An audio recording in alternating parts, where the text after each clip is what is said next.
Yo, what's up guys, Terrell here to bring you Sket Dance episode 53 review.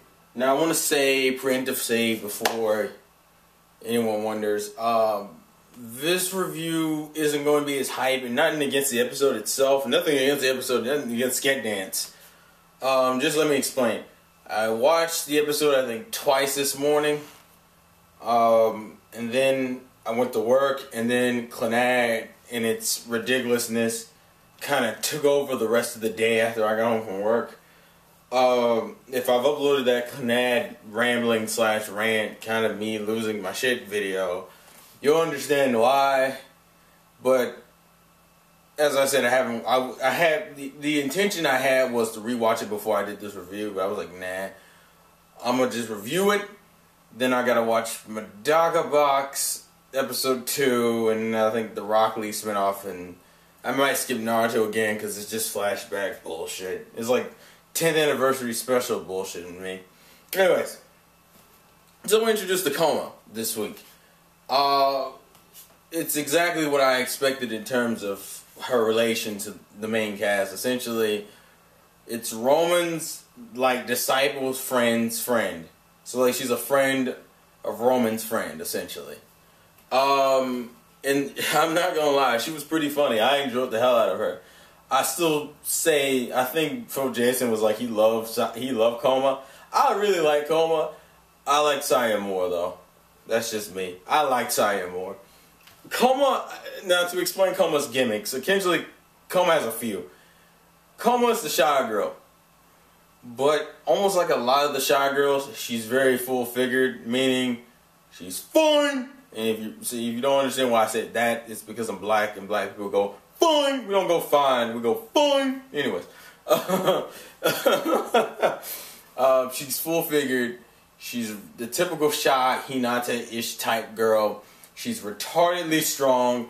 And the other gimmick that I kind of wish we didn't get to see much of, but I still wanted to see more of, was the whole imitations of Sengoku period people. We only got to see one, and it's like we only got to see it twice, and it wasn't even like she did it in the episode. It was more of like, I think, what was it? It was like a flashback, or it was like the in between, like the midpoint of the episode kind of screen. It's like I forgot what the joke was, but it was like he was like, you left your shoe in my bosom. She like pulls out her fucking shoe out of her jacket. I don't really get that joke. That's why I said I wish we had more with that joke, because it isn't as exaggerated as I would have liked it to be. Roman, I know a lot of people don't like Roman, and I'm not totally sure how everyone feels about Dante. I don't think Dante has the biggest fan base, but the whole point is they featured two other characters that don't necessarily have high popularity with other characters. Like, a lot of people aren't Roman fans, and I don't think a lot of people are Dante fans. So she had that going against her, but her whole gimmicks and the whole thing about her being introduced, and I thought it was kind of ridiculous that the entire episode you see Sai in the background doing solid snake shit, which is exactly what I thought they would do with Sai. Essentially, for every episode this season, if she's not the main focus of the episode, she's going to be in the background of those episodes. She's hiding in a box for like 2 times, and someone wrote in the comments on the Crunchyroll thing was like, it's like Sai was being Snake. So I'm thinking maybe it is a Metal Gear Solid reference, and I wasn't the only one who caught that, because I was like, that's totally a Solid Snake thing right there. But anyways, her first problem is essentially there's a boy who confessed to her, but she needs to like mellow herself out so she can become like, so she can talk normally. Also like how we got the whole Switch is awesome cornerback where he's like showing off his inventions, because when she first talks, she's talking really, really softly, and had to get like this thing that breaks the fourth wall and turns up the volume for you so she can talk. And I thought that was pretty funny. The superhuman strength thing was ridiculous. Bossum took so much fucking abuse this episode, it was ridiculous.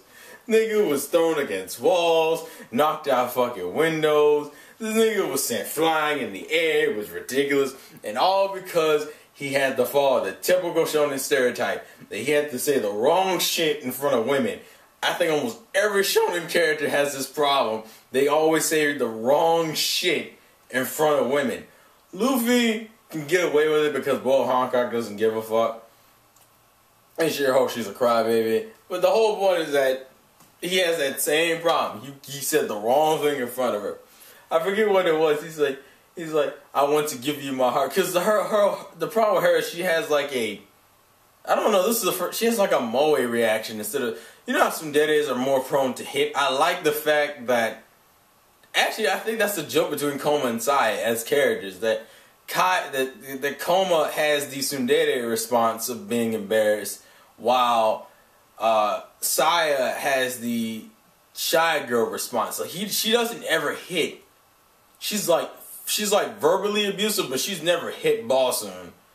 Whereas fucking Koma will apologize after beating the living daylights out of you. So I guess that was the joke between those two characters, that they're both parodies of each other, but they switched like those two traits.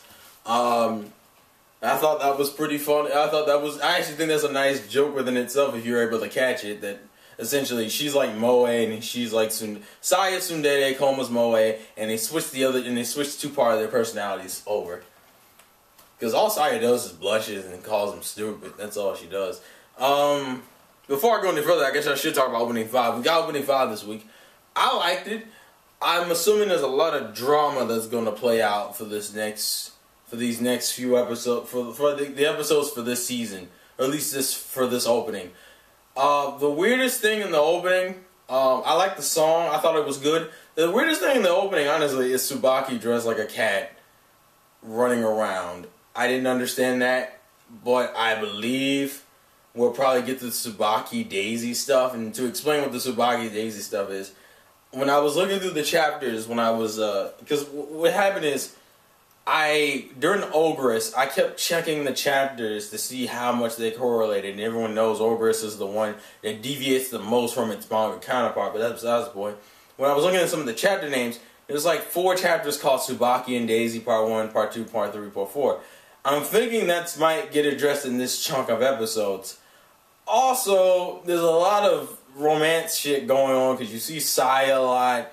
You see that one scene where like Saya's looking at Boston staring off in the distance, and Himiko's looking at Boston.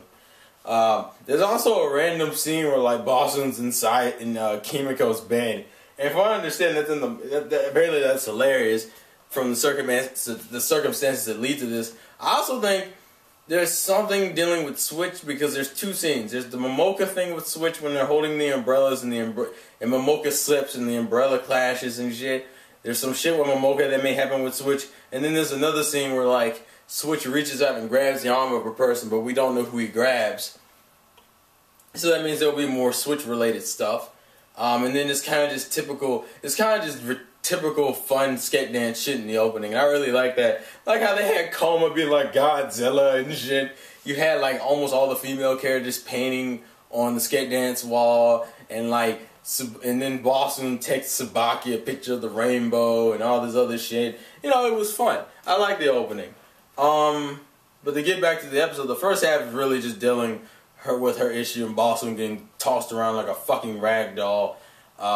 She meets the guy, and the guy's, from what I understand, the guy's supposed to be a bad person, but he doesn't really matter, because what ends up happening is she said something really, really embarrassing, and he almost dies, but Boston kind of like blocks and takes the hit for him, and then it kind of goes to the next part of the episode, which is essentially Dante and Koma both have crushes on each other.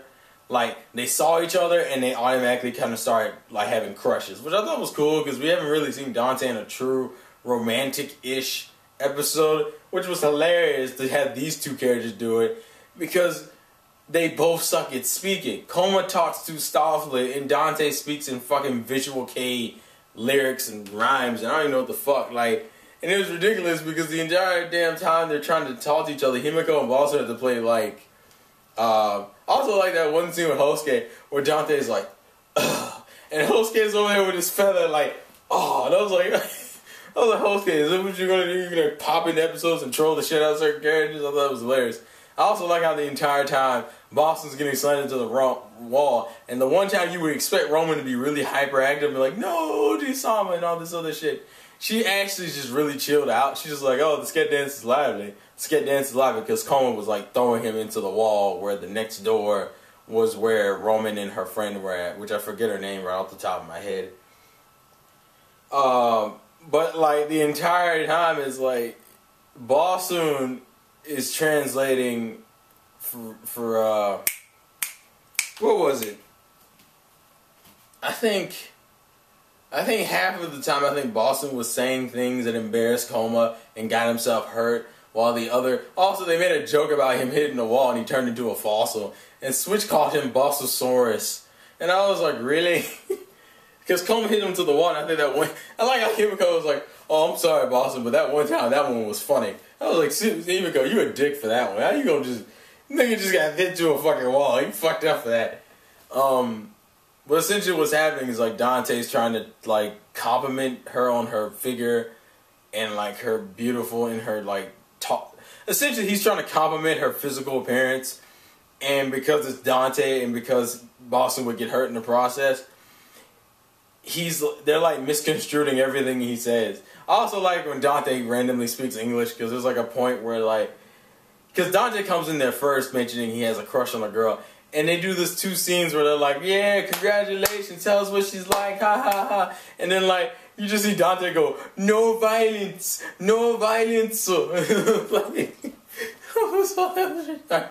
and, like, he calls her, like, what does he call her? He means to call her gentle giant, but but the way it's written in Japanese, it came out as, like, big body or something. And, like, you just see Dante in the back, like, mistake. Fucking Himiko and Koma both misconstrue that, and Boston just gets his ass hurt. I think the last scene is he's saying graceful giant, and then, like, they misconstrued it, and once again he blocks for Dante and he takes that shit. He actually busts through the wall into Roman's room, and Roman during this whole ordeal has been, like, teaching her friend how to, like, cover up pictures to redraw it so they don't mess up any lines. And she's like, there's a hole in the wall. What do we do, Roman? Roman's like, don't forget the technique I taught you. And then she breaks the 4th wall. And she actually redraws the background. So, like, the wall looks normal. It's not like her shitty ass drawings. It's actually, like, she actually redrew the fucking background. It was ridiculous. I thought that was hilarious. But that's essentially Koma in a nutshell. That's a Koma, Dante, and Roman stuff. Roman really shouldn't even be counted in the episode because she didn't really do anything. She was just kind of there. As I said, I like Koma. I think her physical violence humor is hilarious. I enjoyed the shit out of it. It was a good episode. I enjoyed the hell out of it. I'll leave the link in the description for the preview of 54 because they didn't do it on Crunchyroll. I just got it off of TV Tokyo's website. Apparently the next episode is dealing with Saya's back in, like, forefront, which is cool because I wanted to see more Saya themed episodes anyway. But it's like Saya, I believe this might be the Defeat the Fortune Teller chapters I've been hearing about. There's like 2 or 3 chapters dedicated to something called Defeat the Fortune Teller. I think that's what this is. I saw Saya, you know, your Sket dance team, Reiko, or the Grudge Girl as a lot of people call her, and I saw a random clip with Shinzo, which that's weird because I've never seen Shinzo and Reiko in, like, the same episode where they correlated, which I don't know how that's gonna go, but we'll see what happens. I'm looking forward to seeing more Saya in the forefront because I like Saya in the forefront. She's kind of funny. Actually, as I said, I prefer Saya to Koma, but then again, Koma isn't like a main girl-ish. She's like a side character. She's at the level of, like, Shinzo and Roman. Saya, I think, will be around the level of, like, Student Council, where she's, like, prevalent, but she's not, like, but she's more prevalent than the side characters, but not as prevalent as, like, Sket Dan, essentially. But I like these episodes where she's hanging around, because I like Saya. Saya's cute. Saya's mine. Alright, Tofo Jason, you have Koma. But that's essentially it. I've just rambled. What did you guys think about ending 5? Not ending 5, opening 5. I believe it is. Yeah, opening 5 for Sket Dance. The episode, how you like Koma. Do you think she's cool? Do you think she's funny? I want to see more Sengoku jokes. I'm sorry. That's the only thing I thought was missing from this episode. Like, they mentioned, oh yeah, the vest joke. It was ridiculous. The superhuman strength thing. One other thing I forgot to mention. When we first find out that Koma's superhuman, and when she hits Boston into, like, the bookcase, and all the books go, she does like the most ridiculous shit. She walks up to the bookcase and just fools him out of the pile and holds him like this and sets him back down and gives him some tea, and he's just freaked the fuck out like, oh my god, I'm gonna die. Like, I thought that was hilarious. But anyways, I'm on like my Sket Dance high. The music, I'm really starting to notice the shit out of the OSTs. I love the OSTs for Sket Dance, especially the new preview music. They got the dun dun dun dun dun dun. Like, you know, they've been doing for like the last 2 episodes. Yeah, the previews for the next episode. The dun dun dun dun. I've actually watched like, the preview for the next week's episode like 8 times just because of the music. Not even because of the preview, just because of the fucking music. I like the music. But anyways, Sket Dance was so awesome. This has been the Vlogs again for your boy Terrell. Tell me what you guys think in the comment section below. I'm rambling like a motherfucker bitch right now, and I will talk to you guys later. Sket Dance, just so awesome. Peace.